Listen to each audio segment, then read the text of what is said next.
Saludo cordial tengan todos. Mucho gusto. Es un gusto, como siempre, el poder compartir con ustedes cada instancia, cada mensaje y todo lo que siempre estamos entregando cada martes. De verdad que es un tiempo muy especial el que vivimos cada semana. Hoy nos convoca el tema Impulsores del conflicto. Bienvenidos entonces a esta nueva transmisión de El Mensaje. Hoy es 10 de noviembre del año 2020. Emitimos contenido de interés, promoviendo reflexión, despertando conciencias y creando conciencias apercibidas.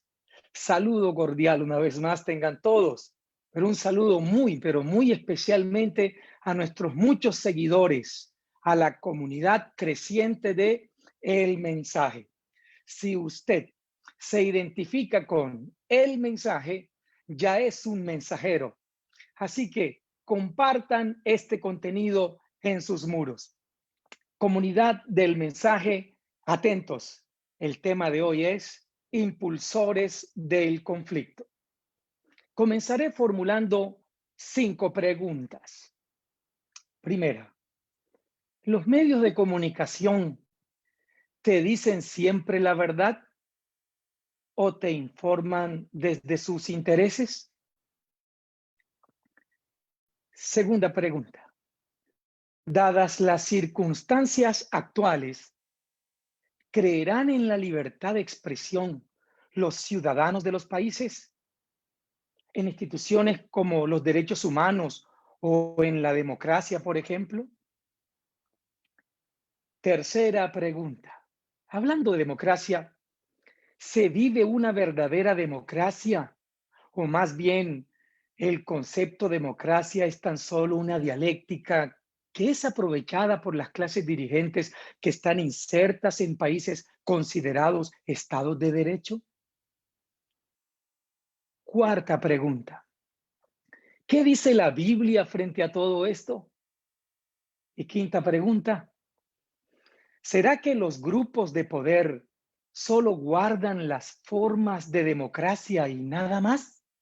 Y concluyo, porque si esto es así, estaríamos hablando de naciones con tendencias impositivas disfrazadas de democracia.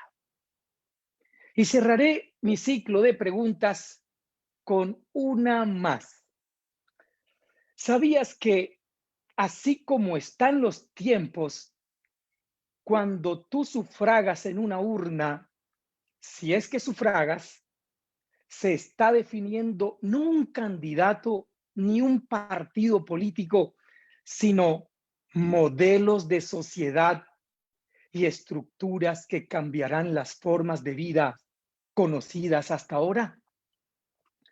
Y lo que es más, ¿sabías que esto deberían saberlo muy bien los creyentes, no sea que o en su pasividad o en su desacierto pudieran estar llevando a sus naciones a un punto de no retorno? Hasta aquí mis preguntas. Te hablaré ahora de los medios de comunicación.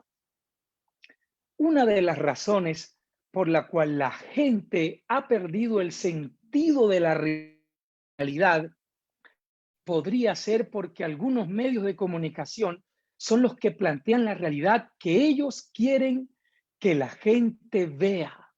Por lo tanto, se las proyectan desde sus estudios o plataformas hasta las pantallas de sus casas. ¿Sabía usted que gran parte de la población crea su visión del mundo como resultado de la influencia ejercida por los medios de comunicación? Pues si no lo sabía, sépalo. Y lo peor aún es que los medios consiguen imponer tales influencias debido a la incapacidad que tienen las personas de interpretar el mundo por ellos mismos, pues no lo pueden ver por sus propios ojos, sino que lo admiten, pero desde la interpretación de los demás. Así pues que los medios, o gran parte de ellos, son los que crean la visión del mundo y la presentan para tu consumo.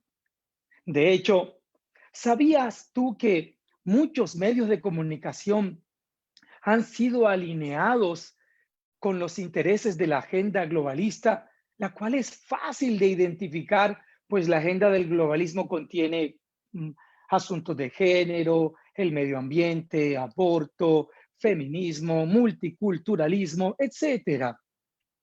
Concluyentemente, lo que aquí se asoma es que el movimiento globalista pretende estandarizar sus políticas y modelos culturales en cada país de este hemisferio occidental.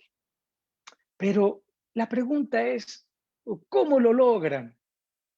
En primer lugar, coludiéndose redes sociales, encuestadoras, prensa y otros medios de comunicación. Estamos hablando entonces de medios hegemónicos. De esa forma, impulsan toda su agenda. Para muchos, no es secreto que organizaciones transnacionales promotoras de ideologías se han estado vinculando a políticas internas de las naciones y que en nombre de la filantropía podrían estar permeando todo tipo de instituciones en los países, valiéndose de los medios de comunicación para imponer nuevas opiniones y también destruir otras opiniones, moldeando de esta forma a la sociedad desde una dinámica comunicacional en la que se alaba lo abstracto y se condena lo concreto, permeando de esta forma los poderes del Estado en los que, por ejemplo, el legislativo sancionaría en función de fantasías y no en función de realidades. Así que, innegable el hecho que hoy se esté usando la filantropía como un instrumento de intervención dominionista en los países. Y esto es totalmente absurdo e incoherente. ¿Por qué? Porque en realidad la filantropía es la procura del bien de las personas de manera desinteresada, inclusive a costa del interés propio. Pero los filántropos de los que tanto se habla hoy dejan mucho que pensar. En segundo lugar, los impulsores del conflicto fragmentan la sociedad, dividiéndola, satanizando a todo aquel que piense distinto a ellos, inclusive. Censuran a quienes tienen una línea ideológica conservadora. De esta manera disminuyen las voces de quienes están en contra de la narrativa dominante, y es aquí donde hacen caber a los cristianos. De hecho, esa es la razón por la que hoy se ataca ferozmente al cristianismo. De hecho, muchísima población mundial está siendo amordazada respecto a sus formas de pensar. Lo extraño es que ni Dios mismo censura a las personas por su forma de pensar, porque siendo Él Dios mismo, contra nadie arremete por pensar diferente a Él. Oh, pero el hombre es tan malvado de corazón que hoy se te hace bullying por pensar distinto. En esencia, muchos medios desde hace mucho tiempo atrás vienen aplicando una visión de la vida basada en la confrontación. Por ejemplo, los realities no escapan de esto. De hecho, los realities de esos que muchos de ustedes ven desde sus casas son escenarios donde a propósito inoculan el conflicto. El grupo de los ricos contra el grupo de los pobres, o el castigo que consiste en ir a lo que llaman playa baja, mientras que el estímulo consiste en residir en playa alta. ¿Lo ves? Solo impulsan una lectura social vista desde el combate y el conflicto. Editoriales de revistas y prensa escrita promueven el conflicto. Los magazines o matinales diarios de televisión con líneas editoriales definidas son verdaderos nichos promotores de este tipo de confrontación, porque entre los panelistas se conversa que fulano dijo, que el otro le respondió, que este reviró y ahora se espera la respuesta del otro. En fin, desparraman y desparraman los diretes de unos contra otros. Señores, eso es televisión. Y no me diga que no. Como puedes ver, así se condiciona a la sociedad. La vuelven un escenario de guerra entre grupos o personas por medio de una variedad de metodologías como realities, encuestas, entrevistas, en fin, destinadas a la injerencia social. Quizá pienso acá que ni los mismos presentadores de televisión se percatan que están siendo utilizados como instrumentos de manipulación de masas de televidentes. Ellos son solo asalariados que deben cumplir un libreto. Así que ellos solo serían voceros que estarían canalizando información que podría estar manipulada al servicio de estos grupos de poder. Desde esa tribuna o desde esas tribunas fraccionan, parten, dividen, se centran en unos e ignoran a otros, mientras hacen escalar el avance de las nuevas censuras, sobre todo la censura de línea ideológica. Desaprueban lo concreto y promueven lo abstracto, llevándolo a la arena de la guerra donde los dividen, los malean, los aleonan, para que cada quien postule su percepción y enfoque, individuo contra individuo, grupo contra grupo, sector contra sector, aunque cada cual saque lo peor de sí mismo. Concluyentemente, muchos medios podrían estar en manos de grupos que impulsan diversos tipos de enfrentamientos, involucrando en ellos a la sociedad, la cual es empujada a una atmósfera de constante problema y de constante combate. Les doy un consejo. Lean la Biblia y conozcan la verdad. Les aseguro que serán verdaderamente libres. Pero avancemos porque hay mucho que quiero enseñarte. Definamos conflicto. El conflicto es una situación en la que dos o más personas entran en confrontación debido a intereses distintos. Solo que esta clase de conflicto de la que te estoy hablando ha sido impuesto por un organismo provocador que genera un enfrentamiento donde debe haber un vencedor y un perdedor. En otras palabras, la necesidad de un grupo al que deba llamársele villano y a otro al que deba catalogársele como héroe. Lo anterior da cuenta de la lucha de géneros, por ejemplo, conflicto entre hombres y mujeres. Resultados sociales de esto, relaciones conyugales conflictuadas.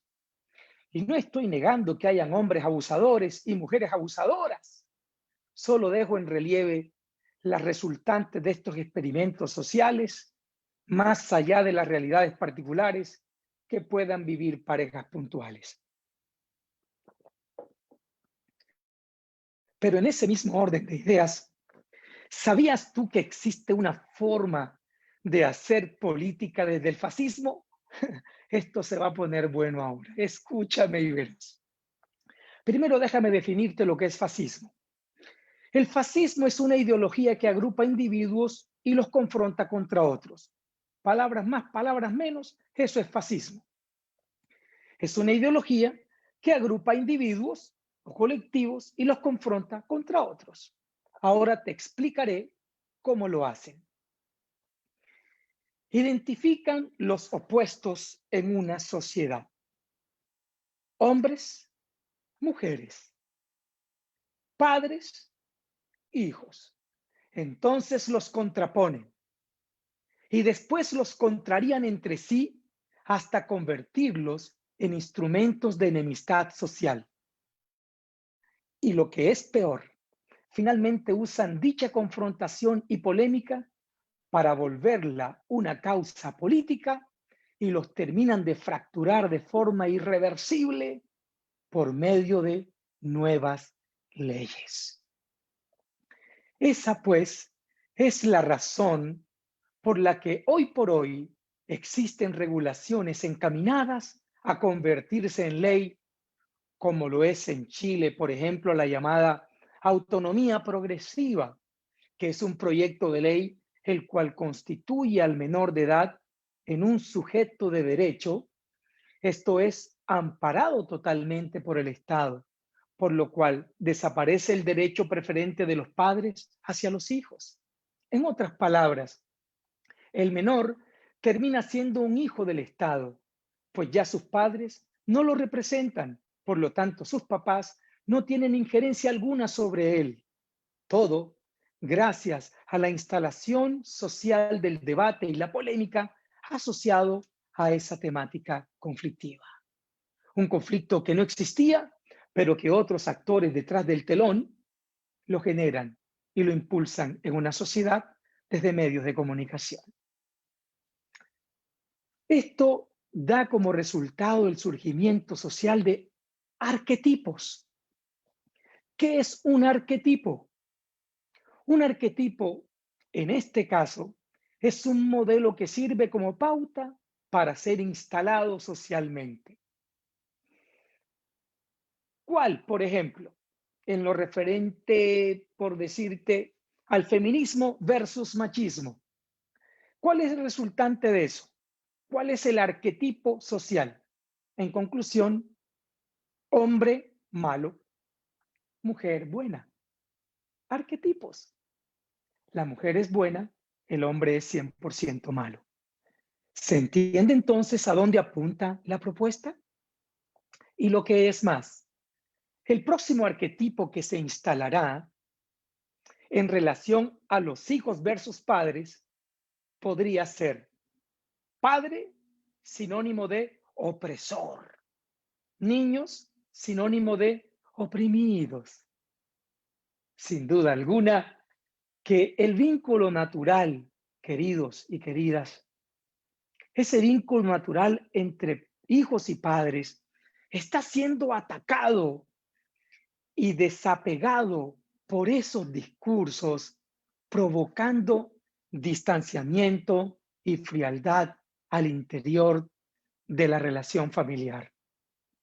Mi consejo, cuiden e instruyan a sus hijos y bríndeles sobre todo mucho amor, pues estas tendencias impías saben que mediante las conductas de apego, el niño mantiene su cercanía a sus padres, a quienes terminan considerando como protectores, como sabios, como fuertes y como referentes aún.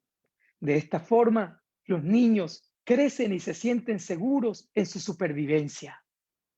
Satanás y el sistema detesta todo esto y quiere cambiar las condiciones a como es de lugar para atraer a la sociedad una generación fría, frívola, apática y manipulable. ¿Qué tal? Otras de las formas que los impulsores del conflicto usan a favor de su discurso divisionista son, atención, las insatisfacciones humanas. Sí, señor.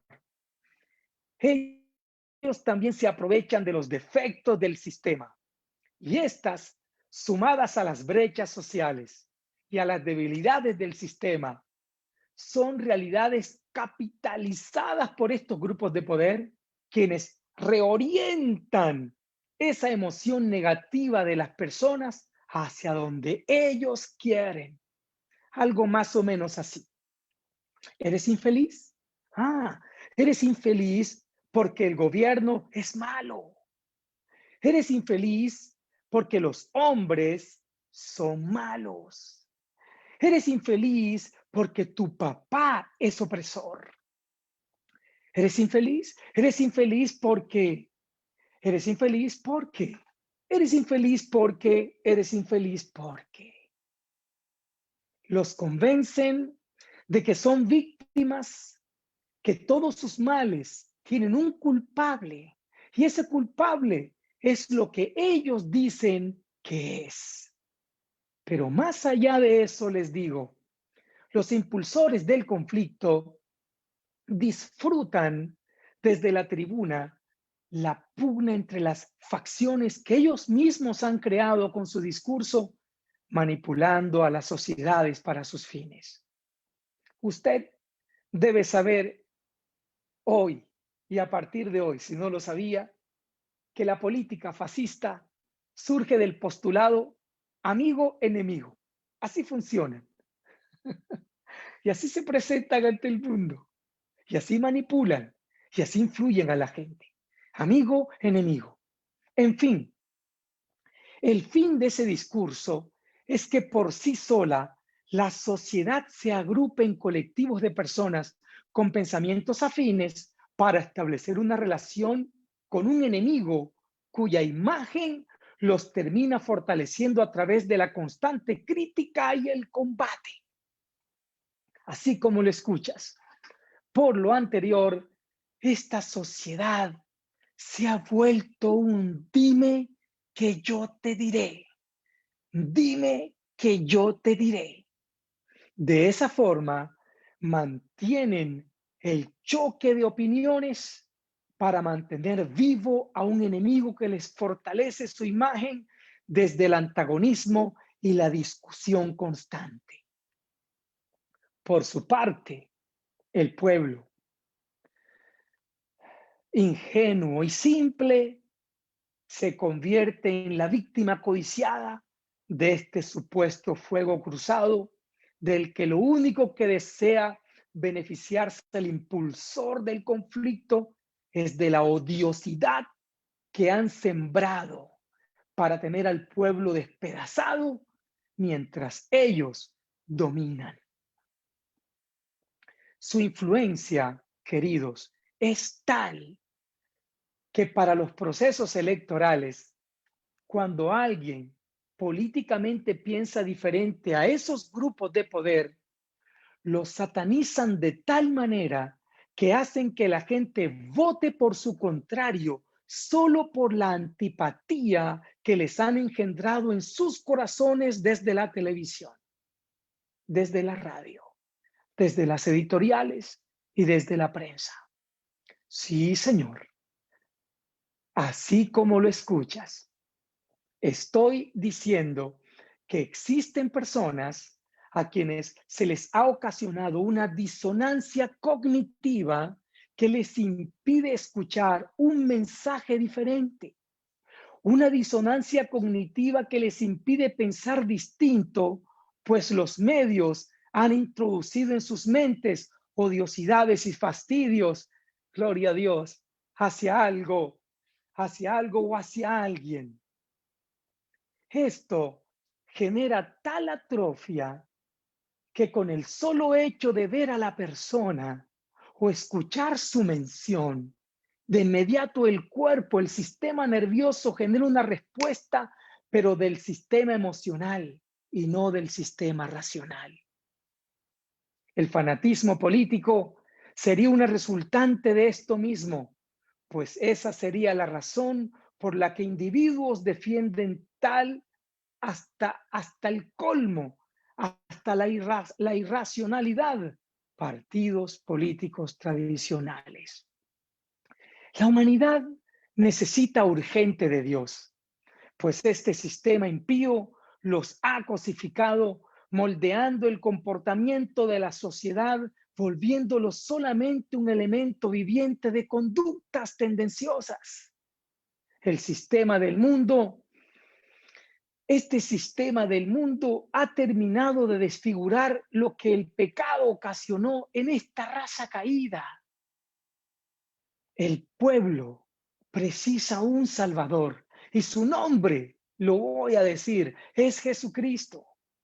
Quienes vengan a Él serán verdaderamente libres y se les romperán todas sus cadenas y miserias humanas que el sistema les ha impuesto. Sé libre hoy. Sé libre de esos organismos de control diabólicos que operan sobre el pensamiento de la población. Sé libre. Ya sabemos entonces que estos paradigmas viven del conflicto y la controversia, instalando divisiones sociales. Ahora, es aquí donde entra el mensaje del glorioso evangelio de Jesucristo, pues el evangelio, si bien no niega al enemigo, nos enseña más bien cómo enfrentarlo para posteriormente derrotarlo sin usar las armas a las que está acostumbrado a resistir. O sea, no precisamente desde la odiosidad, sino desde la otra mejilla. Me explico. La naturaleza del conflicto es la rivalidad. Así que ellos necesitan en el otro el componente del odio, el componente de la rabia y la antipatía. Pero cuando su objetivo contra el cual luchan les da la otra mejilla, no tendrán entonces contra quién pelear. No tendrán entonces contra quién discutir. No podrán dividir más a la sociedad. Morirán entonces en el conflicto, pues al fin y al cabo es la rivalidad la que mantenía viva a la bestia. El amor es lo contrario al odio y Dios es amor. Por eso el conflicto de Satanás no es contra Dios. El conflicto de Satanás es contra Jesucristo y su doctrina. Así que somos nosotros los cristianos la antítesis de su discurso de odio disfrazado de victimización con el que pretende lograr sus fines divisionistas en nuestra sociedad. Pero vive Dios que sus artes y mañas están siendo expuestas. Y una vez más triunfará el bien sobre el mal, aunque se disfrace de victimización. La naturaleza del conflicto es destructiva. Por eso necesita un rival externo para no autodestruirse. El cristianismo es la otra mejilla contra la cual el sistema se estrella constantemente porque queda sin rival. Por lo tanto, al no haber contrincante, tendrá que pelearse consigo mismo y en consecuencia la bestia se autodepredará. Entonces, el mensaje del evangelio, el cristianismo, se abrirá paso en medio de una sociedad fragmentada, uniéndola con su predicación. Pero, ¿cuál es la buena nueva de salvación que presentan las Escrituras dentro de este contexto mundial de sesgo y fractura humana? Respuesta. Está escrita una profecía bíblica que dice que antes de la segunda venida de Jesucristo habrá un mover de Dios en la tierra en el que se pondrá fin a toda esta división. La Biblia dice en el libro del profeta Malaquías, capítulo 4, del 5 al 6, que antes del fin de las cosas, Dios hará volver el corazón de los padres hacia los hijos y el corazón de los hijos hacia los padres. De modo pues que, más allá del trincado panorama actual, el Señor traerá un despertar mundial en el que se recobrará la espiritualidad y se traerá de vuelta a la humanidad los seres humanos. Por lo tanto, bajo esa premisa, veo familias abrazándose, veo naciones reconciliándose, veo naciones de rodillas, veo multitudes recibiendo un bautismo de amor de Dios y de llenura del Espíritu Santo. Que así sea. Soy Miguel Ruiz. Si este programa te ha construido, comparte este contenido en tus muros de redes sociales. Esto ha sido todo por hoy. Dios te bendiga, Dios te guarde. Hasta la próxima. Nos vemos. Bendiciones. Chao, chao. Amén.